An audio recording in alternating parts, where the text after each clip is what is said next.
नमस्कार, आप देख रहे हैं इंडिया न्यूज राजस्थान और मैं हूं आपके साथ दीप्ति द्विवेदी। बुलेटिन की शुरुआत जो है बड़ी खबर के साथ करेंगे और आपको 4 बड़ी खबरें बताएंगे जिनका आपसे सीधा सरोकार होगा। सेवा दल कांग्रेस ने पदयात्रा निकाली है। सीएम गहलोत समेत प्रदेश के कई मंत्री और नेताओं ने इसमें शिरकत की है। इस पदयात्रा में क्या कुछ हुआ और सीएम गहलोत ने इस पदयात्रा के जरिए बीजेपी पर कौन कौन से जुबानी हमले किए हैं, आगे आपको विस्तार से बताएंगे। लेकिन बात करेंगे अगली बड़ी खबर की, जहां जयपुर में एक और पेपर लीक होने का मामला जो है सामने आया है, जिसको लेकर अब सियासत शुरू हो गई है। 14 मई को हुई पुलिस कांस्टेबल भर्ती परीक्षा की दूसरी पारी का पेपर एक निजी स्कूल में लीक हुआ, जिसको लेकर अब राजनीति का पारा भी गर्म हो गया है। मामले पर कौन कर रहा है सियासत, ये भी आपको बताएंगे। लेकिन तीसरी बड़ी खबर कोटा से होगी, जहां एमबीएस अस्पताल की बड़ी लापरवाही सामने आई है, जहां आईसीयू वार्ड में आपको बता दें भर्ती पैरालाइज्ड महिला की आंखों की पलकों को चूहे ने कुतर दिया, जिसके बाद अस्पताल प्रशासन और अस्पताल की अव्यवस्था पर सवाल खड़े होने लगे हैं। तो इस पूरे मामले को आपको विस्तार से बताएंगे। लेकिन चौथी बड़ी खबर जयपुर के चौमू से है, जहां पर पिता की अस्थि विसर्जन कर हरिद्वार से लौट रहे परिवार का सड़क हादसे में निधन हुआ है। इस हादसे में परिवार के 5 लोगों की मौत हुई है, 10 से ज्यादा लोग घायल हैं।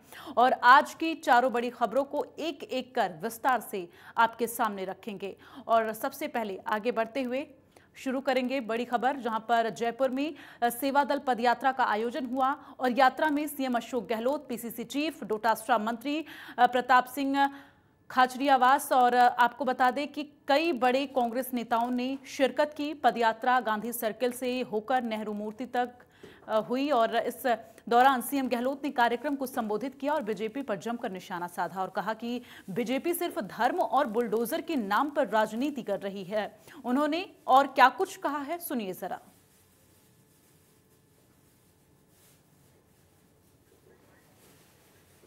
शिविर में जो आउटकम हुआ वो हम देखा किस प्रकार से सोनिया जी ने, राहुल जी ने उन देशवासियों को संबोधित किया और कांग्रेस जनों का आह्वान किया।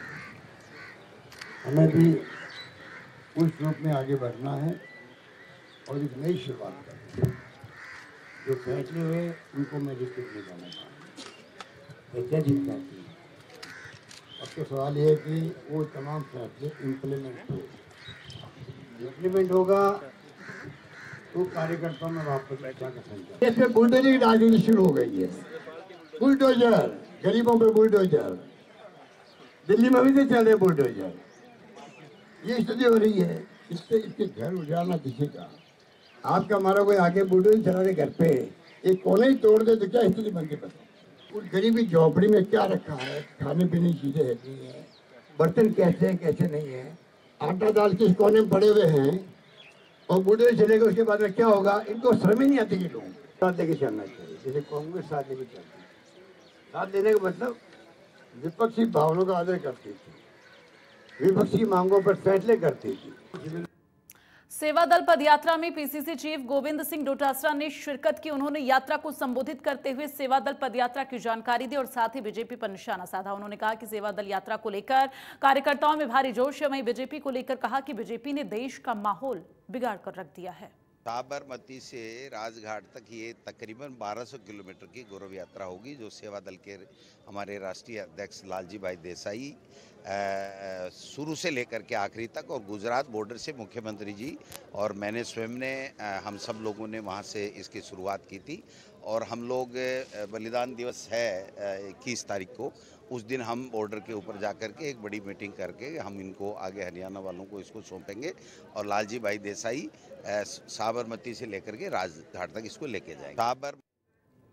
जयपुर में सेवा दल पदयात्रा का आयोजन हुआ और पदयात्रा में मंत्री प्रताप सिंह खाचरियावास शामिल हुए। उन्होंने पदयात्रा कार्यक्रम को संबोधित किया और इस दौरान उन्होंने कहा कि कांग्रेस के दीवाने लड़ मर सकते हैं। इसके साथ ही उन्होंने बीजेपी पर जमकर निशाना साधा। क्या कुछ कहा है, सुनिए जरा। दीवाने लड़ नहीं सकते, मर नहीं सकते, मैं तो आवई माने लड़नो और मरनो है यार।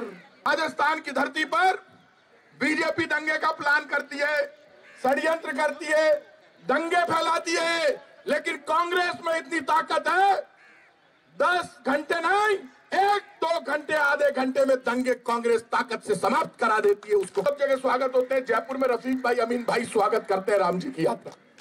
एक भी जगह लालजी भाई दंगा नहीं होता राजस्थान में रामनवमी पर। वहीं जयपुर में 14 मई को हुई राजस्थान पुलिस कांस्टेबल भर्ती परीक्षा की दूसरी पारी का पेपर लीक हो गया। करीब 2.5 लाख के करीब अभ्यर्थियों ने परीक्षा दी थी और पेपर लीक की पूरी साजिश जयपुर के, आपको बता दें कि झोटवाड़ा के दिवाकर पब्लिक स्कूल में रची गई थी। पेपर रखने वाले स्ट्रांग रूम में एसओजी की टीम को कई गड़बड़ियां मिली और एसओजी को स्ट्रांग रूम में लगाए गए कर्मचारी की भी तलाश है। बहरहाल एसओजी ने एएसआई समेत 7 लोगों के खिलाफ एफआईआर दर्ज कर ली है, लेकिन अब इस पूरे मामले में सियासत भी गर्म हो गई है। बीजेपी से राज्यसभा सांसद किरोड़ी लाल मीणा ने राज्य सरकार पर निशाना साधा और सांसद ने कहा कि सरकार ने सभी प्रतियोगी परीक्षाओं के पेपर लीक हुए हैं और रीट पेपर तो इनको निरस्त तक करना पड़ा और मामले को लेकर राजस्थान बेरोजगार एकीकृत महासंघ ने स्कूल पहुंचकर प्रदर्शन किया और दिवाकर स्कूल की मान्यता रद्द करने की मांग की गई है। तो दूसरी पारी की परीक्षा आपको बता दें लीक होने की वजह से इसे रद्द करना पड़ा। फिलहाल एएसआई समेत 7 लोगों के खिलाफ इस पूरे मामले में एफआईआर दर्ज कर ली गई है और अब इस पूरे मामले को लेकर सियासत भी शुरू हो गई है। तो सांसद किरोड़ी लाल मीणा सरकार पर आरोप लगाया और इस सरकार में प्रतियोगी परीक्षाओं के पेपर लीक हुए हैं, ये किरोड़ी की तरफ से कहा गया। और कांस्टेबल भर्ती परीक्षा पेपर लीक मामले में अब लगातार सियासत तेज होती हुई नजर आ रही है। तो किरोड़ी लाल मीणा ने और क्या कुछ कहा है वो आपको सुनाते हैं। आप हर पेपर इस राज्य में लीक हुआ है और समय पे जानकारी दी गई, सरकार को भी मिली, एसओजी में भी प्रकरण दर्ज हुए। रीट तो इनको निरस्त तक करना पड़ा। आरएस जैसा पेपर भी लीक हुआ, इसके सारे प्रमाण क्यों दे दिए, बिल भी ये ले आए, लेकिन उसके बाद भी कांस्टेबल्स का जो है स्ट्रांग रूम से पेपर गायब हो गया। और मेरी जानकारी में है, जिसके मैं शीघ्र तथ्य प्रमाण करूंगा मीडिया के सामने, कि प्रिंटिंग वो कंडक्ट कराने वाली, परीक्षा कंडक्ट करने वाली एजेंसी है जिसका नाम पीसीएल है, वो पहले से सीबीआई के रडार पर है, उसको एक काम दे दिया। तो अपराधी किस्म का हैबिचुअल ऑफेंडर को आप काम पकड़ा रहे हो, तो यही होना है। तो स्ट्रांग रूम में कई कर्मचारी एसओजी के लगाए गए थे, उसके बाद भी स्ट्रांग रूम से पेपर चोरी हुए, जिसको लेकर अब आपको बता दें कि किरोड़ी लाल मीणा की तरफ से तमाम जो है आरोप लगाए गए हैं। दूसरी पारी की परीक्षा का पेपर लीक हुआ, जिसके बाद से इस परीक्षा को रद्द करना पड़ा और अब इस पूरे मामले को लेकर सियासत तेज होती हुई नजर आ रही है। फिलहाल इन सब के बीच आपको बता दें कि एक एएसआई और 7 अन्य के खिलाफ जो है यहाँ पर एफआईआर दर्ज हो चुकी है और इस पूरे मामले की जांच तफ्तीश जो है वो तेज हो गई है। लेकिन जिस तरह से हमने अपने दर्शकों को तस्वीरें दिखाई थी परीक्षा वाले दिन, किस तरह से दूर दराज से लोग पेपर देने के लिए अपने सेंटर पर पहुंचे हुए थे और काफ़ी मुश्किलों का सामना भी उन परीक्षार्थियों को करना पड़ा था, लेकिन इन सब के बीच पेपर लीक होने की वजह से पेपर रद्द करना पड़ा। जाहिर तौर पर यहाँ लगातार जिस तरह से बेरोजगारी बढ़ती जा रही है और ऐसे में जो बेरोजगार लोग हैं उनके लिए ये काफ़ी मुश्किल भरा वक्त है। फिलहाल इस पूरे मामले की तफ्तीश जो है वो तेज हो गई है और इस पर सियासत भी तेज होती हुई नजर आ रही है। तो किरोड़ी लाल मीणा की तरफ से क्या कुछ कहा गया वो तो हमने आपको सुनवाया। इसके साथ ही अब इस पूरे मामले में फिलहाल जांच भी लगातार जारी है।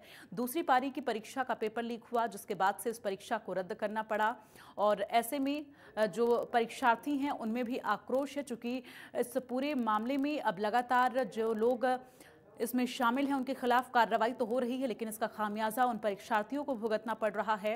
और इस पूरे मामले में आपको बता दें कि जिस तरह से स्ट्रांग रूम में एसओजी टीम की तैनाती थी, उसके बाद से वहां से पेपर लीक हुआ, तो कई सवाल खड़े हो रहे हैं, लेकिन ये फिलहाल अभी जांच का विषय बना हुआ है और इस पूरे मामले में जांच जारी है। तो 14 मई को आपको बता दें कि परीक्षा हुई थी और उसके बाद अब इस तरह से पेपर लीक का मामला सामने आया। कांस्टेबल भर्ती परीक्षा पेपर लीक मामले में सियासत तेज हो रही। दूसरी पारी की परीक्षा का ये पेपर लीक हुआ है, जिसके बाद से इसे रद्द करना पड़ा और अब आपको बता दें 2,45,000 अभ्यर्थियों ने परीक्षा दी थी। तो एएसआई समेत 7 के खिलाफ एफआईआर फिलहाल दर्ज हो गई है और इस पूरे मामले में जांच की जा रही है। तो जिस स्कूल से आपको बता दें, पेपर लीक हुआ है, उस स्कूल को पूरी तरह से बंद किए जाने की मांग अभ्यर्थियों की तरफ से की जा रही है। लेकिन इन सब के बीच सियासत भी देखने को मिल रही है और कांस्टेबल भर्ती परीक्षा पेपर लीक मामले में लगातार बीजेपी के तमाम जो नेता हैं उनकी तरफ से बयान सामने आ रहे हैं और इन सब के बीच लगातार अभी इस पूरे मामले में जांच की जा रही है। तो जो एसओजी की टीम की तैनाती की गई थी, फिलहाल उनकी तलाश की जा रही है।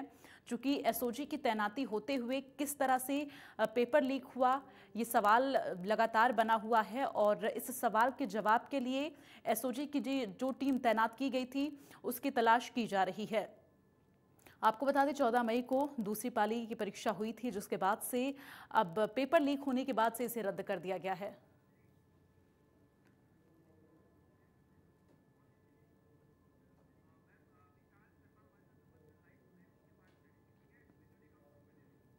और ज्यादा जानकारी के लिए सीधे विशाल का रुख कर लेते हैं। संवाददाता इस वक्त हमारे साथ लाइव जुड़े हुए हैं। विशाल, जिस तरह से ये गंभीर विषय है, चूंकि देखिए परीक्षा हुई उसके बाद से अब पेपर लीक का मामला सामने आ रहा है। तमाम जो अभ्यर्थी हैं जो इतना परेशानी से, इतना मुश्किल से परीक्षा दिए थे, उसके बाद से अब उसे रद्द करना पड़ रहा है। ऐसे में फिलहाल अभी जांच प्रक्रिया किस तरह से जारी है?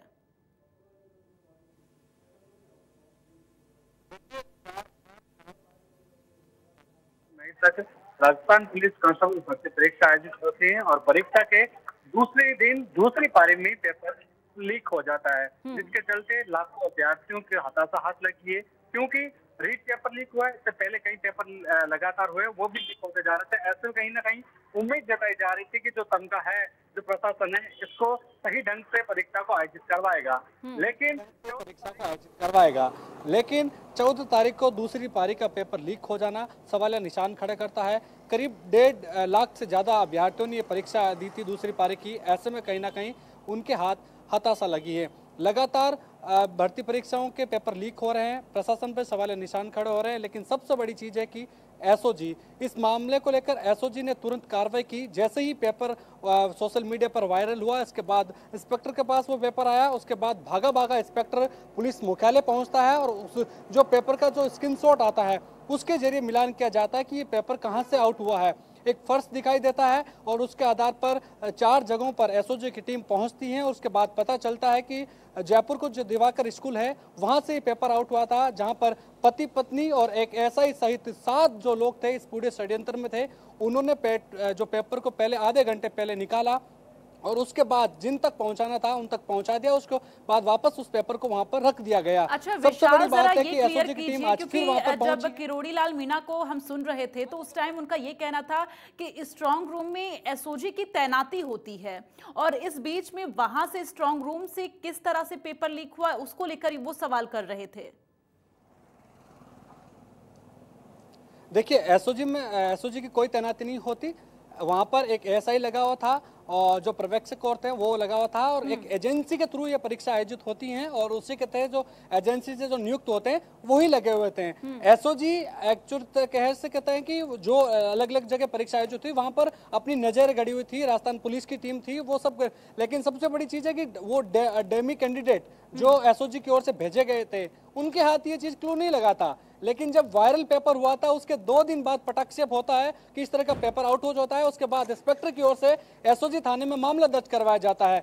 देर शाम को पता चलता है कि परीक्षा कह सकते हैं कि रद्द कर दी जाती है। ऐसे में आनंद फानन में भी यह फैसला लिया गया था, उसकी जांच पड़ताल जरूर हुई थी, लेकिन 2 दिन का समय भी लग गया। सवाल ये खड़ा होता है कि लाखों अभ्यर्थी जो अपना भविष्य बनाने चलते हैं, ऐसे में कहीं ना कहीं एक बार फिर पेपर आउट हो जाना उनके हताशा लगती है और उसके बाद राजनीति शुरू होती है। अब बीजेपी के राज्यसभा सांसद बोलते हैं सड़कों पर उतरेंगे, दूसरी ओर आम आदमी की पार्टी ने प्रेस वार्ता की, वो बोल रहे 24 तारीख को हम सड़कों पर उतरेंगे, बेरोजगारी की आवाज, जो युवाओं की आवाज है उसको मुखर करेंगे। देखिए, गंभीर विषय है और इस विषय में राजनीति करने से ज्यादा जरूरी ये है कि समस्या का समाधान निकाला जाए। चूंकि इस तरह से लापरवाहियां अगर सामने आती रहेंगी तो जो परीक्षार्थी हैं जो अपना भविष्य बनाना चाह रहे हैं उनका भविष्य तो बनने के और अंधेरे में जाता हुआ नजर आ रहा है। बिल्कुल, जिस तरह से बेरोजगारी का आंकड़ा भी लगातार बढ़ रहा है, ऐसे में ये भर्ती परीक्षाएं होती है, पेपर आउट हो जाता है, अभ्यर्थी पंजीयन करवाता है परीक्षा देने के लिए, दूर दराज गांव ढाणी से वहां तक पहुंचता है जैसे तैसे करके। उसके बाद उसको परीक्षा केंद्र के अंदर जाने के लिए भी जद्दोजहद करनी पड़ती है। महिलाओं को, जो युवतियां होती हैं, उनको जद्दोजहद करनी पड़ती है। जब परीक्षा अच्छी तरह से देकर वो बाहर निकलते हैं और जब मिलान करते हैं तो सोचते हैं कि हमारा नंबर तय है। जो एक्चुअल जो परीक्षा देते हैं, जो काफी समय से मेहनत करते हैं, उनको उम्मीद जरूर होती है, लेकिन उनको ये नहीं पता होगा जो बड़ी मछलियां मास्टरमाइंड है वो पहले से ही। ठीक है, चलिए, तमाम जानकारी के लिए बहुत बहुत धन्यवाद विशाल, और अपनी नजर बनाकर रखिएगा, तमाम अपडेट आपसे लेते रहेंगे। चूंकि स्ट्रांग रूम में जिन कर्मचारियों की तैनाती की गई थी उनको एसओजी की टीम जो है अब तलाश कर रही है, और इसके साथ ही अब देखना यह होगा इस पूरे मामले का खुलासा कब तक हो पाता है। फिलहाल यहाँ वक्त एक छोटे से ब्रेक का है।